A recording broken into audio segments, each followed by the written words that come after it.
ढलते भारत की शान।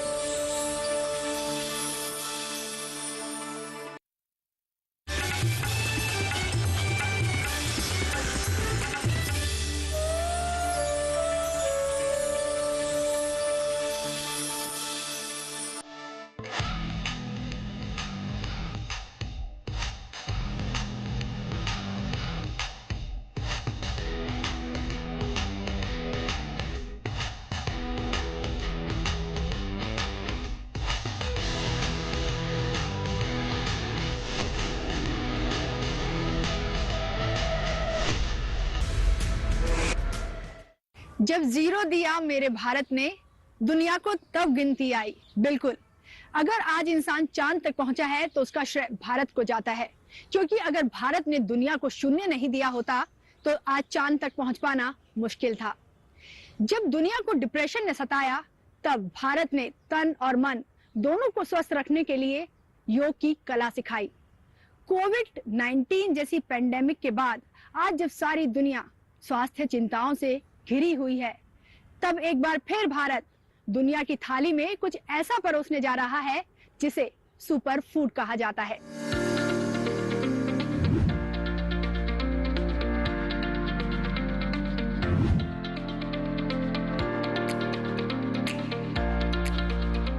नमस्कार, वेलकम टू आवर शो कृषि स्टार्टअप। कृषि स्टार्टअप में हम हैं इस वक्त हैदराबाद के कुकटपल्ली में, जहां हम आपकी मुलाकात कराने जा रहे हैं मिलेट एग्रीप्रेन्योर साई कृष्णा जी से। तो चलिए फिर।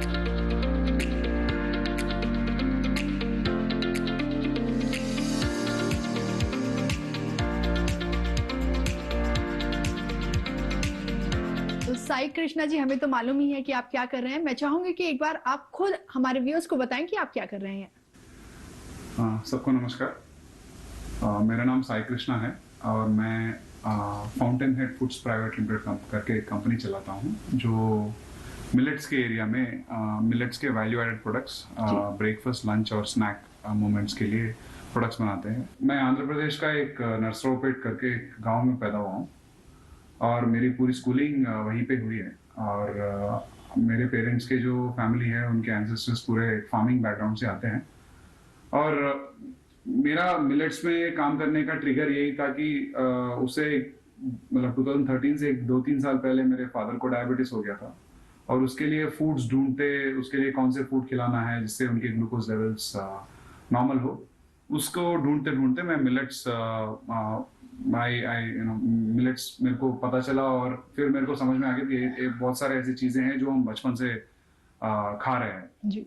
और मेरी नानी भी बचपन में बाजरे से बना हुआ एक स्वीट डिश भी बना के खिलाती थी और मेरे को मतलब अभी उस टाइम पे याद नहीं कि ये मिलेट है। फिर मैंने मिलेट्स के बारे में मैंने रिसर्च किया, फिर वहीं से मेरा हेल्थ सूत्रा का शुरुआत हुआ जी। उससे पहले मैं मेरा ग्रेजुएशन बीटेक इलेक्ट्रिकल इंजीनियरिंग में IIT दिल्ली से हुआ है 2007 से 11 तक। और उस टाइम से भी मैं थोड़ा एंटरप्रेन्योरशिप की तरफ मैं थोड़ा इंटरेस्टेड था और फूड रिलेटेड एरियाज में जी। और 13 में आके जब मैं मतलब 2010 से ही मैं काम करना शुरू किया एक एजुकेशन कंपनी में, क्योंकि मेरे पेरेंट्स भी स्कूल चलाते हैं तो एजुकेशन फील्ड में भी मेरा थोड़ा दिलचस्पी है। तो फिर वैसे मेरा जर्नी आगे बढ़ता गया और 2013 में हेल्थ सूत्रा शुरू करने के बाद मेरा पूरा सोच ऑर्गेनिक मिलेट्स को भी वो भी ऑर्गेनिक तरीके से करना है करके इस डायरेक्शन में था।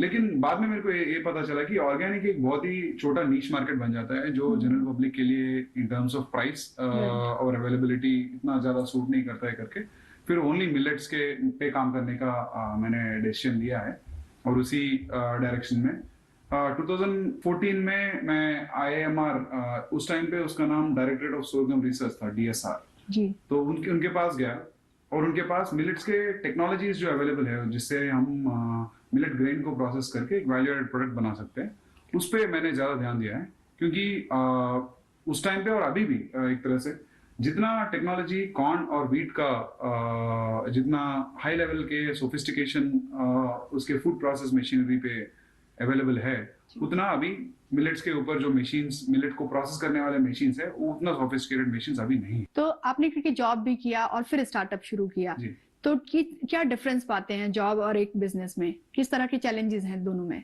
मुझे लगता है ये एंटरप्रेन्योरशिप ऐसा फील्ड है जो अपना मतलब जितना काम करेंगे रिजल्ट थोड़ा बाद में आएगा, लेकिन जब आएगा वो एक एक्सपोनेंशियल तरीके से आएगा। जी। तो जॉब में एक लीनियर टाइप का ग्रोथ रहता है। एंटरप्रेन्योरशिप में एक प्रॉब्लम ये रहता है कि अगर जो एंटरप्रेन्योर है उसके दिमाग में एक प्रोसेस ओरिएंटेड अप्रोच अगर उनके दिमाग में नहीं है, तो बिजनेस का आगे बढ़ना और टीम का साइज आगे बढ़ाना थोड़ा मुश्किल हो मुश्किल हो जाता है। जी। अपने आप में बिजनेस चैलेंजिंग होता है, क्योंकि कहते हैं जो रिस्क है वो काफी इसमें ज्यादा होता है, क्योंकि जॉब में एक बार लगती है आपको एक सिक्योरिटी मिल जाती है कि आपकी एक पर्टिकुलर सैलरी आपको मिलनी स्टार्ट हो जाती है। पर जब आप बिजनेस प्लान करते हैं तो तमाम चीजें आपके दिमाग में होती है, थोड़ा सा डर भी लगता है। तो शुरुआती इनिशियल स्टेज पे वो क्या कुछ चैलेंजेस थे जिनका सामना आपको करना पड़ा? चैलेंजेस तो कई सारे थे शुरुआत से। एक तो एंटरप्रेन्योरशिप में कूदने के लिए फैमिली चैलेंज होता है, जो फैमिली Right. वाले इनिशियली इतना ज्यादा सपोर्ट नहीं करते हैं। सबको चाहिए होता है कि एक सिक्योर सेफ लाइफ हो, जॉब मिल जाए, कुछ दिन बाद शादी हो जाए, कुछ दिन बाद कुछ घर बन जाए, ऑल दैट, ये सब चीजें होते हैं। लेकिन मुझे लगता है कि एंटरप्रेन्योरशिप जो मजा देता है, जो खुद के डिसीजन, तुम खुद के मालिक हो और जो ओन डिसीजंस लेने का जो फ्रीडम रहता है, that is the kick off the entrepreneurship in my opinion. Challenges millets के बारे में काम करने के लिए इनिशियली टेक्नोलॉजी की अवेलेबिलिटी में चैलेंज था, जिसमें थोड़ा बहुत आईएमआर से हमको थोड़ा हेल्प मिला। जी। और फंडिंग का भी चैलेंज था, क्योंकि ये नए अनप्रूवन एरियाज है जहाँ पे अभी जो ग्लैमरस वेंचर कैपिटल और सीड फंड्स का एरिया ध्यान नहीं था, अभी थोड़ा बहुत है। जो ऑलरेडी मार्केट में ब्रांड्स जो बने हुए हैं उसको सामने करना और उसको बीट करना, उसी कैटेगरी में हमारे लिए एक जगह बनाना। क्योंकि एक शेल्फ देखेंगे, किसी भी शॉप में एक शेल्फ पूरा भरा रहता है। जब आप अपने ब्रांड को लेके वहां पे शॉपकीपर को बोलेंगे कि आप हमारे प्रोडक्ट आप रखो, तो शॉपकीपर यही बोलेगा कि यार तुम कितना सेल मेरे को गारंटी दोगे? बोलो, क्या एक एंटरप्रेन्योर शुरुआत में गारंटी दे सकता है? बिल्कुल नहीं। तो एक रिस्क और रिवॉर्ड वाला गेम है। तो एक बैलेंस तरीके से चलने में मुझे लगता है कि सक्सेस बिल्कुल पॉसिबल है। आप मिलेट्स जैसे बिजनेस में घुस रहे हैं तो वो अपने आप में बहुत चैलेंजिंग है। क्या लगता है लोग कितने अवेयर हैं मिलेट्स के बेनिफिट्स को लेकर? मिलेट्स की अवेयरनेस पिछले 8 साल में मैंने बढ़ते हुए देखा है। लेकिन अभी भी मिलेट्स का जो अवेयरनेस लेवल्स है वो अभी भी काफी कम है। जी। क्योंकि लोग ऑलरेडी हमारे जो रेगुलर मिलने वाले, जैसे साउथ में राइस और नॉर्थ में व्हीट, इसी स्टेपल ग्रेन्स के अराउंड अभी भी उनका सोच, क्योंकि इतने सालों से वो उसका इस्तेमाल हो रहा है। बट एक्चुअली आप एक if you go back 3 generations 4 generations, अपने फोर फादर्स के 3-4 जनरेशंस, मतलब जैसे एक 70-80 ईयर्स बैक आप जाके देखेंगे तो उनका डाइट काफी वेरिड होता था। तो उनके डाइट में एक दिन एक मिलेट होता था, एक दिन राइस होता था। तो राइस एक बहुत ही स्पेशल एक्सपेंसिव माना जाता था। मुझे लगता है कि ये एक जब जो आउट ऑफ यूसेज हो गए मिलेट्स, पहले सिटीज में, बाद में विलेजेस में भी आउट ऑफ यूसेज हो गए, वापस लाने के लिए एक कन्वीनियंट फॉर्म में उसको अगर पेश किया जाए तो मिलेट्स को वापस आने का चांस ज्यादा है करके मुझे लगता है। अवेयरनेस तो बढ़ता जा रहा है, लेकिन एक अवेयरनेस एक बाइंग हैबिट में चेंज करने के लिए थोड़ा टाइम लगता है। वो कितना टाइम है वो मुझे तो नहीं लगता कोई बता पाएगा। जी। वो आपके प्रोडक्ट के दम के ऊपर और आप जिस यूनिक तरीके से आपके कस्टमर को रीच कर रहे हैं, जो लोकल एरिया जिसमें आप है उस पे आपका कितना इम्पैक्ट आप कर पा रहे हैं, इसी सारी चीजों पे डिपेंड करता है। जी। आपने बताया आपका बिजनेस जो स्टार्ट हुआ 2013 से हुआ, जी। बीच में कोविड जैसा फेज भी हमने देखा। जी। तो क्या उस फेज के बाद लोगों की मेंटालिटी में कोई चेंज आया?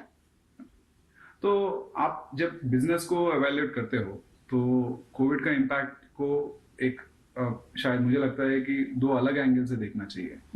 एक एंगल होगा जो बिजनेस और जिसका सप्लाई चेन और जिसका जो पूरा सप्लाई नेटवर्क है और डिस्ट्रीब्यूशन नेटवर्क है, उस पर असर कितना पड़ा, उसकी वजह से बिजनेस को क्या नुकसान हुआ या बेनिफिट हुआ, ये सोचना है। दूसरा, एक डर की वजह से लोग लोग थोड़ा हेल्थी फूड प्रोडक्ट्स का अपटेक ज्यादा हो गया। बिल्कुल। तो डिमांड तो है, लेकिन क्या वो डिमांड मिलेट की तरफ कन्वर्ट होगा या नहीं होगा, ये हमको हमारे जो एफर्ट्स है अभी इंटरनेशनल ईयर ऑफ मिलेट्स, इस टाइप के जो एफर्ट्स जो हो रहे हैं, वो मुझे लगता है कि ये पूरा एक टेलविंड देगा। किस तरह की हेल्प आपको गवर्नमेंट से मिली इस स्टार्टअप को स्टार्ट करने के लिए? मैम, गवर्नमेंट से हेल्प तो इनिशियली जब मैंने 2014 में मेरा बिजनेस चालू किया मैंने, तो उस टाइम पे हमने एक फैक्ट्री लगाया था छोटा सा। तो फर्स्ट इनिशियल फैक्ट्री लगाने के लिए हमको गवर्नमेंट की तरफ से collateral free CGTMSE loan scheme पे लोन मिला था जी। तो जो एक्चुअली फाइनली उसका फुल रिपेमेंट भी हो गया। उसके बाद थ्रू IIMR जब DST के थ्रू कुछ इंक्यूबेटर्स बने department of science and technology के थ्रू, तो IIMR के थ्रू हमको कुछ ग्रांट्स मिले, कुछ एक्सपोजर विजिट्स हुए। तो इस टाइप के चीजें, मतलब इट्स मोस्टली अबाउट एक्सपोजर और अलग अलग टाइप के ग्रांट जो हमको मिला है। अगर मैं बात करूं एम्प्लॉयमेंट की, तो आपने इस वक्त कितने लोग को एम्प्लॉयमेंट दिया हुआ है? अभी अपने पास फैक्ट्री और यहाँ सेल्स टोटल सारे फंक्शंस मिला के 35 लोग हैं अपने पास, 35। कोविड से पहले टोटल हमारा एम्प्लॉयमेंट 120 होता था। तो थोड़ा कोविड के बाद जो सप्लाई चेन की डिसरप्शंस के बारे में जो मैंने बात की, उसके बाद थोड़ा सा कम हुआ है। फिर अभी we are seeing a increase again. बिल्कुल।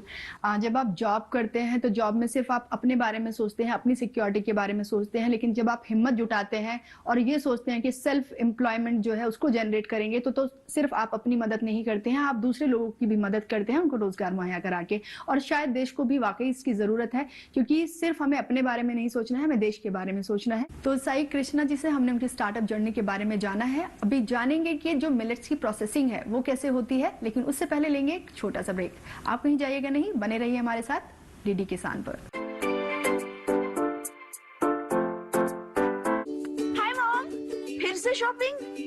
बाबूजी, आपने इसे बिगाड़ के रखा। लिमिट में करो तो कुछ बुरा नहीं होता है। बिना लिमिट शॉपिंग करेगी आपके कार्ड पे ऐड ऑन जो है। मैंने तो कार्ड पे लिमिट सेट कर दिया। अच्छा, इसके फायदे ये हैं कि रिस्क कम हो जाता है, और अगर फ्रॉड भी हुआ तो तुरंत बैंक को बोल दीजिए, नुकसान कम। दादू, नेक्स्ट टाइम ये pink dress. You are the limit. Limit तो सेट है। RBI कहता है, जानकार बनिए, सतर्क रहिए।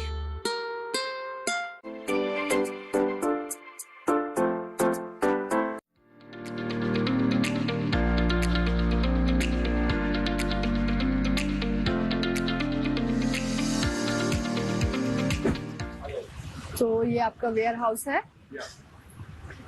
तो अगर मिलेट्स की सोर्सिंग की मैं बात करूं, तो वो आपकी सोर्सिंग कहाँ से रहती है? हमारा sourcing generally Andhra Pradesh Anantapur district के ताड़ीपत्री करके एक जगह है, वहाँ से हमारा ज्वार और बाजरा का सोर्सिंग होता है। और ज्वार रागी का रायचूर से कर्नाटका में जो है, सेडम से जो कर्नाटका में है, इस एरिया से जनरली हमारा सोर्सिंग होता है। क्योंकि हम ज़्यादातर मेजर मिलेट्स में ही डील करते हैं, जैसे ज्वारी, बाजरा, रागी, इन सब में हम ज़्यादा, क्योंकि ये जो ज़्यादा एमेनेबल है वैल्यू एडेड प्रोडक्ट्स बनाने के लिए, तो हम यहाँ से लेते हैं। जी। और आप बायर्स के लिए कितने प्रोडक्ट्स आपने लॉन्च किए हैं?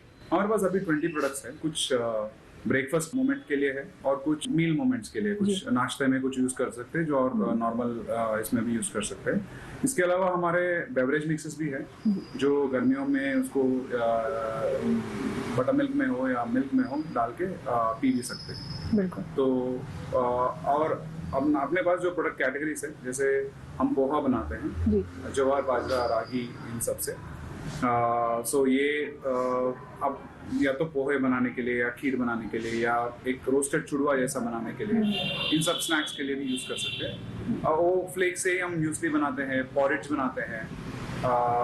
पॉरेज मतलब basically ready to eat instant food भी है, और जो नॉर्मल बना के घर पे करने प्रिपेयर कर सकते हैं। तो हमारा जो ब्रांड है, इसका मेन प्रोपोजिशन, हम शुरुआत से ही एक मल्टीटास्किंग मदर को हमने टारगेट किया है, जो एक माँ घर पे है, जो कई सारे काम करती रहती है। उनके लिए अपने परिवार का स्वास्थ्य का और उनको एक मजबूत बनाने का एक दायित्व उनका रहता है। तो हमें लगता है कि हेल्थ सूत्रा से हम उनको एक छोटा सा मदद हम दे रहे हैं, जो हमारे पुराने ट्रेडिशनल ग्रेन्स मिलेट्स को यूज करते हुए वो अपने परिवार के लिए, चाहे वो उनके इन-लॉज हो या उनके चिल्ड्रन हो, उनके लिए एक बेटर न्यूट्रिशन इस मिलेट प्रोडक्ट्स के थ्रू वो दे सकते हैं। बिल्कुल। विमेंस के लिए एक चैलेंज भी होता है कि अपने बच्चों को या अपनी फैमिली को वो एक टेस्ट के साथ साथ हेल्थ भी प्रोवाइड करें। तो आपका ये कॉन्सेप्ट बहुत अच्छा है कि आप टेस्ट और हेल्थ दोनों दे रहे हैं। और क्योंकि बहुत जो महिलाएं हैं आजकल कामकाजी भी हैं और घर भी उनको संभालना होता है, तो ऐसे में उनको वाकई ही जरूरत है कुछ ऐसा मिल जाए उनको कि वो इंस्टेंटली उसको प्रिपेयर कर पाए। ये बहुत अच्छा है। आपने बात की बेवरेजेस की। बेवरेजेस भी एक नया कॉन्सेप्ट है, तो क्योंकि अभी तक जितना भी मैंने देखा है, आपको लड्डू मिल जाते हैं, स्वीट्स मिल जाते हैं, रेडी टू कुक मिल रहा है, रेडी टू ईट मिल रहा है, बेवरेजेस मिक्सेस की आपने बात की है, तो वो आपके दिमाग में मतलब क्यों ऐसे लगा कि कुछ ऐसे मिक्सेस भी होने चाहिए बेवरेजेस के? कोई भी मार्केट में जो प्रोडक्ट है उनको आप अगर देखेंगे तो लेबल में लिखा रहता है कि 90% शुगर, 70% शुगर, 80% शुगर, इतना ज़्यादा शुगर से भरा हुआ रहता है। तो हमें ऐसा लगा कि हम मिलेट्स को क्यों ना एक रेडी टू ड्रिंक और रेडी टू कंज्यूम फॉर्म में लाएं करके हमने सोचा था। और जनरली बेवरेजेस हम किस फॉर्म में लेते हैं, या तो बटर मिल्क बेस्ड होता है, तो हमने एक मिल्क मिक्स बनाया जिसमें 14 डिफरेंट इंग्रेडिएंट्स है, जिसमें नट्स है, मिलेट्स है। तो एक 14 डिफरेंट सुपर फूड्स को हमने मिलाया और एक हेल्थ मिक्स बनाया। उसके साथ साथ हम जैगरी भी उसी पैकेट के अंदर दे रहे हैं ताकि कस्टमर को भी एक हेल्दियर ऑप्शन वो, मतलब फिर शुगर डाल के वो एक अनहेल्दी फीलिंग ना हो। और दूसरा एक बटर मिल्क मिक्स हमने बनाया जिसमें ऑलरेडी जैसे रागी है, रागी का एक कूलिंग इफेक्ट रहता है, लिक्विड प्रिपरेशन, रागी जावा बोलते हैं यहाँ, तो वो लोग बहुत ज्यादा पसंद करते हैं। तो उसी को हम एक मॉडर्न फॉर्म में, पाउडर्ड फॉर्म में, इंस्टेंट कन्वीनियंस के लिए, जैसे मैं कह रहा था, सीधा बटर मिल्क में मिला और पी लो। और आपको इससे कोई न्यूट्रिशन की कमी या ये प्रोसेस करने में न्यूट्रिशन इसका कम होने का चांस है कम है। ज्यादातर लोग सोचते हैं कि जो मिलेट्स हैं वो गर्म होते हैं, तो इसलिए विंटर्स में प्रेफर करते हैं उनको खाना, लेकिन आपने बोला आपने मिक्सेस बनाया है, जैसे आपने एग्जांपल दिया रागी जो है वो ठंडा होता है, तो वो मिक्स कर दिया है, तो वो जो तासीर है उसकी गर्म और ठंडे का आपने उसको बैलेंस कर दिया। तो लोग अब ठीक है, जैसे मैं ही हूँ, मुझे गर्म चीजें सूट नहीं करती है, तो मेरे लिए आपका ये बेवरेज बहुत काफी अच्छा रहेगा। अच्छा, अगर प्रोसेसिंग की बात की जाए तो प्रोसेसिंग आप हमें बताएं कि किस तरह से आपके प्रोडक्ट्स की प्रोसेसिंग की जाती है? मिलेट्स को क्या है, नॉर्मली मिलेट्स थोड़ा हार्डी ग्रेन्स होते हैं, तो जिससे अगर थोड़ा कंपनी के साइड से प्रोसेस अगर किया जाए तो वो कस्टमर जब कंज्यूमर जब उसको लेगा तो उसके पेट में कोई मतलब उसका जो डाइजेशन है वो बहुत आसानी से हो जाएगा। तो हम क्या करते हैं, मिलेट्स को क्लीन करते हैं पहले, उसके बाद फिर डिपेंडिंग ऑन उसका एंड यूज क्या है, जिसके से रवा बनाना हो या फ्लेक्स बनाना, उसके हिसाब से या तो सोकिंग में जाते हैं या रोस्टिंग में जाते हैं। और उसके बाद फिर हम यहाँ पे हमारे कंपनी ने एक यूनिक टेक्नोलॉजी हम डेवलप किए थे, न्यूट्रीट रोस्ट करके, जिससे हम कोशिश करते हैं कि इसके अंदर जो कुकिंग में न्यूट्रिएंट लॉस जो जनरली होता है वो ना हो। तो ये हम बना के फिर हमारे पास फ्लेकिंग और ड्राइंग मशीन है, तो फ्लेक्स बन के उसके बाद ड्राई बन के फिर पैक करते हैं। हम कहीं भी कोई भी प्रिजर्वेटिव या कलरिंग या आर्टिफिशियल इंग्रेडिएंट्स का कहीं भी हम इस्तेमाल नहीं करते हैं। और ना करने के मतलब हम फिर भी हमारे प्रोडक्ट्स की shelf life almost 9 months to 12 months है, डिपेंडिंग ऑन द प्रोडक्ट। तो शेल्फ लाइफ भी हम ऑफर कर रहे हैं और न्यूट्रिशन भी है, जिसके लिए कस्टमर को एक फायदा होने वाला है। जी, अगर मैं मार्केटिंग की बात करूं तो वो क्या स्ट्रैटेजी है आपकी मार्केटिंग की? हम ज़्यादातर ये मार्केटिंग हमने एक 2 स्टेज में हमने किया है। जब हमारे शुरुआत हुआ था तो इनिशियली जो हेल्थ फूड फोकस स्टोर्स है तो हम वहाँ गए थे, और इनिशियली जो हेल्थ फूड स्टोर ओनर है वो हमारे प्रोडक्ट के बारे में जाना है और उनको हमने एक्सप्लेन किया है। फिर वो एक तरफ से एक एवेंजलिस्ट बन गया प्रोडक्ट के बारे में, तो वो और लोगों को बताने लगा कि एक हेल्थ सूत्रा करके एक ब्रांड आया है और ऐसे ऐसे प्रोडक्ट्स बना रहे हैं, तो लोग ट्राई करने लगे। जब इनिशियल ये फर्स्ट वेव होता है, उसके बाद क्या है, ये एक ही लेवल तक सीमित रह जाता है। उसके बाद हमको नॉर्मल मार्केट में जाना, जो हमने किया है, सुपरमार्केट्स में हमने लिस्ट किया है, वहाँ पे प्रमोशंस चलाए हैं, और मोस्टली हमने जो भी किया है वो अंडर द वो BTL कहते हैं, below the line kind of promotions है, जो मोस्टली हम हैदराबाद में हर पार्क के बाहर हम एक कियोस्क लगाए थे कई बार, और वहाँ पे हमने सैंपल्स खिलाए लोगों को, बेवरेज मिक्सेस हमने पिलाए, उनको बताया इसके बारे में क्या है। हम कई सारे लीफलेट्स हमने वहाँ पे डिस्ट्रीब्यूट किए। तो और वॉकर्स एसोसिएशन, पार्क्स, सुपरमार्केट्स के बाहर, ऐसे कई सारे जगह हम अवेयरनेस के कैंपेन हमने किया है। और ऑलमोस्ट ऑल हम हमारे ब्रांड के थ्रू ऑलमोस्ट एक 5 से 6 लाख कस्टमर्स को डायरेक्टली हमने टच किया होगा प्रमोशनल मटेरियल या सैंपल्स के थ्रू। जी, ये तो बहुत अच्छी बात है। आपने बातों में मुझे बताया था कि आपने 2013 से अपना ये शुरू किया था स्टार्टअप। आज आप अपने आप को कहाँ पाते हैं? ये एक जर्नी है मैडम, ऐसे ये जो ह्यूमंस के कंजम्पशन और ह्यूमंस के जो हैबिट्स है वो हैबिट चेंज के रिलेटेड जो चीज़ें हैं ये बदलने के लिए थोड़ा समय लगता है। ये जो लोग ऑलरेडी गेहूं और राइस को खाने में ऑलरेडी यूज टू है, उनको एकदम से मिलेट्स में बदलने के लिए उनके टाइम देना चाहिए, उनको ऐसे एक पसंदीदा चीज़ देना चाहिए, उनको पसंद आए, उसके बाद बार बार उसको खाने का मन करे। ऐसे बहुत सारे फैक्टर्स होते हैं। मुझे तो लगता है ये लॉन्ग गेम है। ये एक अच्छी शुरुआत तो हुई है, और आंध्रा तेलंगाना में कम से कम कई सारे कस्टमर्स हमारे ब्रांड को जानते हैं, और हम क्या करते हैं वो भी बहुत सारे लोगों को समझ में आ गया। लेकिन ये अभी ये लहर थोड़ा गति पकड़ रहा है, और हमें लगता है 2023 ईयर ऑफ मिलेट्स, और मोदी जी भी इसके बारे में कई बार मन की बात में भी बोले हैं। तो हम एक्सपेक्ट करते हैं कि इसके लोग और इसके बारे में जाने, ट्राई करें, इसके हेल्थ बेनिफिट्स महसूस जब the proof is in the pudding, proof of the pudding is in the eating. तो अच्छा है नहीं है वो ट्राई करके जब वो अपने लाइफ का उसका एक पार्ट बनाएगा, तभी मिलेट्स का ओवरऑल कंजम्पशन बढ़ेगा। बिल्कुल। सवाल आपसे बिल्कुल इसीलिए पूछा गया था कि कितनी अवेयरनेस आप लोगों में पाते हैं मिलेट्स को लेकर, क्योंकि जब शुरुआत की होगी तो बिल्कुल मिलेट्स को लेकर इतने अवेयर लोग नहीं है। सिर्फ वो उनको पिज्जा पता है, उनको नूडल्स पता है, लेकिन आप उसको हेल्दी फॉर्म में ले सकते हैं। ये शायद अभी हम एक लॉन्ग जर्नी है, आपने बिल्कुल सही बोला है। अगर मैं फ्यूचर प्लानिंग की बात करूं साई कृष्णा जी, तो वो क्या है आपकी? हमारा तो हम ऑलरेडी एक 6 कंटेनर के प्रोडक्ट्स भी हम ऑलरेडी एक्सपोर्ट कर चुके हैं। लेकिन जितना हमारा एक्सपीरियंस है वो ये है कि जिस मार्केट्स में इंडियन डायस्पोरा ज़्यादा है, जैसे जीसीसी कंट्रीज है या यूएस है, जहाँ कस्टमर थोड़ा एक्स्ट्रा वैल्यू देने के लिए रेडी है, उस मार्केट्स में मिलेट्स थोड़े चल रहे हैं, लेकिन अभी उसका अपटेक इतना ज़्यादा नहीं हुआ। तो ये मतलब इसका अवेयरनेस और इसका सेल जैसे बढ़ता जाता है, वैसे नए नए अपॉर्चुनिटीज मुझे लगता है कि खुलता है। तो अभी हम जो ट्रेडिशनल चैनल्स हैं, जो जनरल स्टोर्स है, मॉडर्न ट्रेड, सुपरमार्केट्स और ऑनलाइन सारे चैनल्स में हम बेच रहे हैं। तो मैं चाहता हूँ कि और लोग इसको ट्राई करें, और लोग इसके जो हेल्थ बेनिफिट्स है वो खुद महसूस करें, फिर इसको ट्राई करें। तो मुझे लगता है इसमें एक इनऑर्गेनिक से ज़्यादा एक ऑर्गेनिक ग्रोथ का ज़्यादा स्कोप है, और ऑर्गेनिक ग्रोथ से ही ये प्रोडक्ट्स सब, मैं अपने ब्रांड के बारे में नहीं बोल रहा हूँ, ओवरऑल जितना मेरा समझ है इस मार्केट के बारे में, तो मुझे लगता है एक ऑर्गेनिक ग्रोथ के थ्रू जितना लोग ट्राई करेंगे, नॉर्मल इडली की जगह जितने ज़्यादा लोग एक ज्वार इडली ट्राई करेंगे, तो उसी के लिंक मिलेट्स का कंजम्पशन बढ़ता जाएगा। बिल्कुल। देश में जो फूड हैबिट है एक्चुअली उसी को हमें बदलना है। हमें हेल्थ की चिंता करनी है, टेस्ट, इसीलिए हम टेस्ट अभी प्राइमरी होता है, लेकिन उसी को हमको ऐसी फॉर्म में हेल्थ को भेजना है कि उनको टेस्ट भी मिले और सेहत भी मिले। तो आप बहुत अच्छा काम कर रहे हैं, आपसे मिलकर बहुत खुशी भी हमें हुई है, और जो भी आपकी फ्यूचर प्लानिंग है हम उसके लिए कहेंगे वेरी ऑल द बेस्ट। आप ऐसे ही देश के लिए अच्छा काम करते रहें। Thank you so much. सेहत और स्वास्थ्य से जुड़े मिलेट्स के सफर में अगली बार एक नई स्टार्टअप जर्नी के साथ आपसे होगी मुलाकात। तब तक के लिए दीजिए इजाजत, नमस्कार।